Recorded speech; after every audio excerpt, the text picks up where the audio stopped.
తెలంగాణ రాష్ట్రంలో ప్రభుత్వ సేవలో జీవితాంతం గడిపి, ప్రస్తుతం విశ్రాంత జీవనం గడపాల్సిన రిటైర్డ్ ఉద్యోగుల పరిస్థితి అత్యంత దయనీయంగా ఉంది. తమకు న్యాయబద్ధంగా రావాల్సిన ఆర్థిక ప్రయోజనాల కోసం వారు కన్నీటి పర్యంతం అవుతున్నారు. ఇక విషయంలోకి వెళ్తే గత 20 నెలలుగా రిటైర్డ్ ఉద్యోగులకు ప్రభుత్వం నుంచి రావాల్సిన ఒక్క ఆర్థిక ప్రయోజనం కూడా సరిగ్గా అందడం లేదు. ప్రధాన బకాయిలు అయిన జీపీఎఫ్, జీఎల్ఐ, జీపీఎఫ్ గ్రాట్యుటీ మరియు ఎర్న్ లీవ్ ఎన్కాష్మెంట్ వంటి కీలక మొత్తాలను ప్రభుత్వం విడుదల చేయకపోవడంతో వృద్ధాప్యంలో వారు తీవ్ర ఇబ్బందులు పడుతున్నారు. ముఖ్యంగా మందుల కొనుగోలు, పిల్లల పెళ్లిళ్లు, ఇంటి అవసరాలకు డబ్బులు లేక చాలా మంది అప్పుల పాలవుతున్నారు. పెన్షనర్లు తమ చివరి రోజుల్లో అప్పు చేయాల్సిన పరిస్థితి రావడం అత్యంత బాధాకరం. అలాగే డబ్బులు సమయానికి అందకపోవడం వల్ల చాలా మంది పెన్షనర్లు డిప్రెషన్‌లోకి వెళ్తున్నారు. కొంతమంది తీవ్ర మానసిక ఒత్తిడిని తట్టుకోలేక ఆత్మహత్యలకు పాల్పడుతున్నారు. మరికొందరు గుండెపోటుతో ఆకస్మిక మరణాలకు గురవుతున్నారు. ఇంకొందరు మానసిక ఒత్తిడిని తట్టుకోలేక ఇంటి నుంచి ఎక్కడికో వెళ్ళిపోతున్న విషాదకరమైన పరిస్థితులు కూడా ఉన్నాయి. ఈ సమస్యకు ప్రభుత్వం తక్షణమే స్పందించాలి. అలాగే తమ సమస్యల పరిష్కారం కోసం ఉద్యోగ సంఘాలు ఐక్య వేదిక అయిన తెలంగాణ ఉద్యోగ జేఏసీలో పెన్షనర్లు నమ్మకంతో చేరారు. కానీ జేఏసీ నాయకులు వారిని నమ్మించి మోసం చేశారా అనేంతటి ఆగ్రహాన్ని పెన్షనర్లు వ్యక్తం చేస్తున్నారు.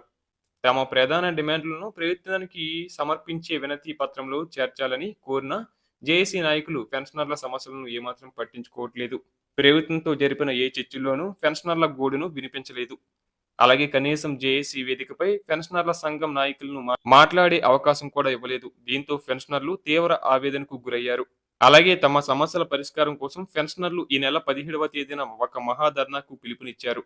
కానీ ఈ ధర్నాను విరమించుకోవాలంటూ ఉద్యోగ జేఏసీ నాయకులు పెన్షనర్లపై తీవ్ర ఒత్తిడి తెచ్చారు.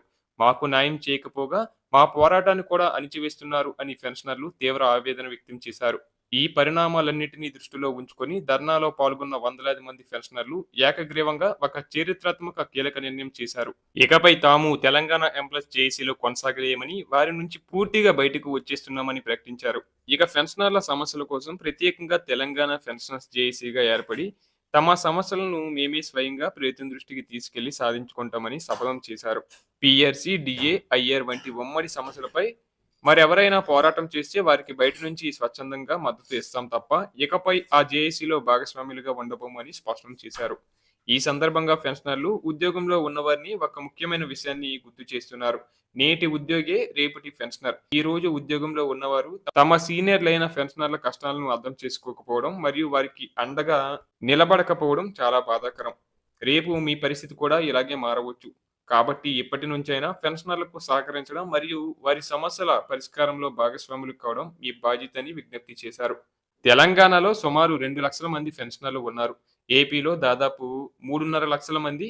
ఇంత పెద్ద సంఖ్యలో ఉన్న మనం ఇతరుల దయాదాక్షిణ్యాల మీద ఆధారపడాల్సిన పని లేదు. మనమంతా ఐక్యంగా ఉండి స్వయంగా అధికారులు మరియు మంత్రులను కలిసి మన సమస్యలను విన్నవించుకుంటే ఖచ్చితంగా న్యాయం జరుగుతుందని పెన్షనర్లు దృఢంగా తీర్మానించుకున్నారు. తెలంగాణ పెన్షనర్స్ జేఏసీ పోరాటం విజయవంతం కావాలని ఆశిద్దాం.